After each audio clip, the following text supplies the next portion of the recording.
दूसरे आगमन में दो भागों में विभाजित होकर के आएंगे, या फिर ये कहें कि प्रभु यीशु मसीह का पहला आगमन, दूसरा आगमन और प्रभु का तीसरा आगमन। प्रभु यीशु मसीह का पहला आगमन उद्धार देने के लिए हुआ था कि वह हम सबको उद्धार दिलाए, और उद्धार के बाद में प्रभु यीशु मसीह का दूसरा आगमन या दूसरे आगमन का ए भाग है। जितने लोगों ने उद्धार पाया है उन लोगों को प्रतिफल देने के लिए आएगा। परंतु प्रभु यीशु मसीह का दूसरे आगमन का बी पार्ट, या आपकी समझ से प्रभु यीशु का तीसरा आगमन, क्योंकि दूसरे आगमन में कलीसिया इस धरती से उठाई जाएगी और उन्हें प्रभु अपनी महिमा की देह पहनाएंगे, और हम महिमा की देह पहनकर इस आकाश गंगा के ऊपर उठाए जाएंगे। तब इस धरती पर 7 साल का महाक्लेश काल होगा। धरती पर राजा पैदा होंगे, मरेंगे, हवाई जहाज, ट्रेन, बस, नौकरी, चाकरी, जो कुछ भी है सब कुछ चलेगा, इसमें कोई परिवर्तन नहीं होगा, कहीं कोई बदलाव नहीं होगा। तो यदि यीशु के दूसरे आगमन में कलीसिया उठा ली गई है तो धरती तो एज इट इज रहेगी ना। इसलिए हमें यह बात ख्याल रखना चाहिए कि यीशु के दूसरे आगमन में कलीसिया के उठाए जाने के बाद ये संसार एज इट इज चलता रहेगा, जैसा चल रहा है वैसा ही चलता रहेगा। परंतु जब 7 साल के महाक्लेश काल का समय पूरा होगा, जिसमें शेष लोगों को प्रभु उद्धार के अनुभव में लाने के लिए प्रकाशित वाक्य में जो एक नई किताब लिखी जो पिता के हाथ में है, जो 5वें प्रकाशित वाक्य के 5वें अध्याय में देखने के लिए मिलती है, उस किताब के ऊपर लगी 7 मोहरों के खोले जाने के द्वारा जो धरती पर प्रलय और महाप्रलय आएगा, जो विनाश आएगा, वो वचन को कन्फर्म या पूरा करने के लिए होगा। इसी बीच प्रभु के 2 नबी एलिया और मूसा इन विपरीत परिस्थितियों में संसार को चिताते हुए कहेंगे कि तुम्हें लौट आना चाहिए, और जो लौट आएगा वह उद्धार पाएगा।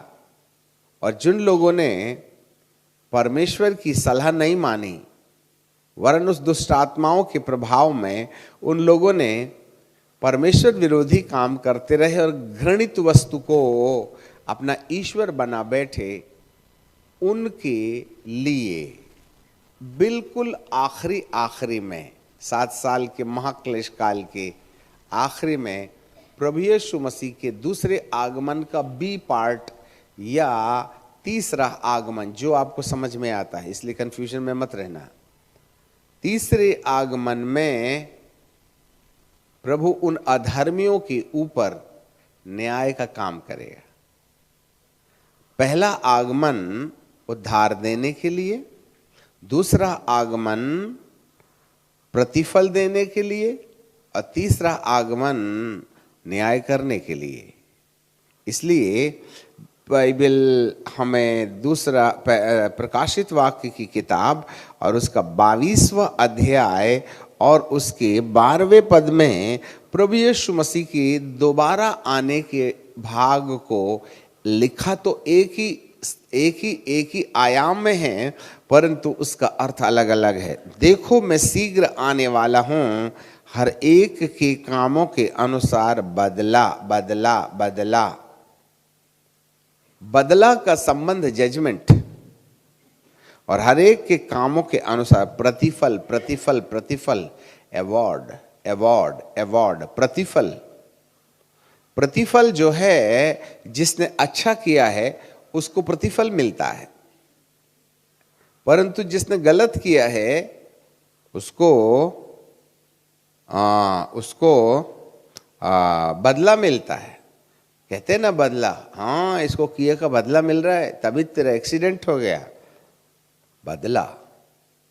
बदला जो है परमेश्वर का नेगेटिव नकारात्मक हस्तक्षेप है। The negative attitudes towards the people those who disobey, जो परमेश्वर के विरुद्ध काम करते हैं उनके लिए बदला है। जो परमेश्वर के प्रति विश्वास योग्य साबित होने के लिए जो भले काम करते हैं उनके लिए प्रतिफल है। तो यीशु का दूसरा आगमन प्रतिफल के लिए होगा, परंतु प्रभु का तीसरा आगमन न्याय के लिए होगा। ये न्याय उन लोगों के लिए होगा जिन लोगों ने परमेश्वर के प्रेम का बहिष्कार किया है। हम एक पद याद कर रहे हैं जहां हमें इस प्रकार से मिलेगा, तिमोथी की ने थिस्सलुनीकियों की दूसरी पत्री सेकंड तिमोथी चैप्टर 2 एंड वर्स 28, नहीं माफ कीजिए 8, दूसरे तिमोथी की किताब और उसका दूसरा अध्याय और उसका 8वां पद। तब वह अधर्मी का प्रकट होना जिसे प्रभु अपने मुख की फूंक से मार डालेगा। यहां जलजलाहट वाला प्रभु दिखाई दे रहा है, और वह अपने आगमन के तेज से भस्म करेगा। उस अधर्मी का आना शैतान के काम के अनुसार सब प्रकार की झूठी सामर्थ और चिन्ह और अद्भुत कामों से होगा, और नाश होने वाले के लिए अधर्म के साथ सब प्रकार के धोखे के साथ होगा, क्योंकि उन्होंने सत्य के प्रेम को ग्रहण नहीं किया। सत्य का प्रेम जिससे उनका उद्धार हो सकता था। पिन पॉइंट, इसका मतलब है जिन जिन लोगों ने सत्य के प्रेम को स्वीकार कर लिया उनका उद्धार सुनिश्चित है। और ये जो सत्य का प्रेम है यह वह है जो यीशु के दूसरे आगमन में मुझको और आपको प्रतिफल पाने के लिए दया देगा। ध्यान दीजिए, दूसरे आगमन में प्रतिफल का काम उन लोगों के लिए जिन लोगों ने सत्य के वचन को स्वीकार किया है। और जो सत्य के वचन को स्वीकार कर लेते हैं केवल वे ही लोग होंगे जो प्रतिफल के वारिसदार होंगे। केवल वे ही होंगे जो दूसरे आगमन में अपने प्रभु के साथ उसका इनाम पाने के लिए खड़े होंगे। यह एक गुप्त आगमन होगा। This is the secret coming of Christ. और इस दूसरे आगमन के प्रथम पार्ट में ईमानदारों को प्रभु अपने साथ ले जाएगा और वे सब अपने प्रभु के साथ महिमा की देह में पहन करके उठाए जाएंगे।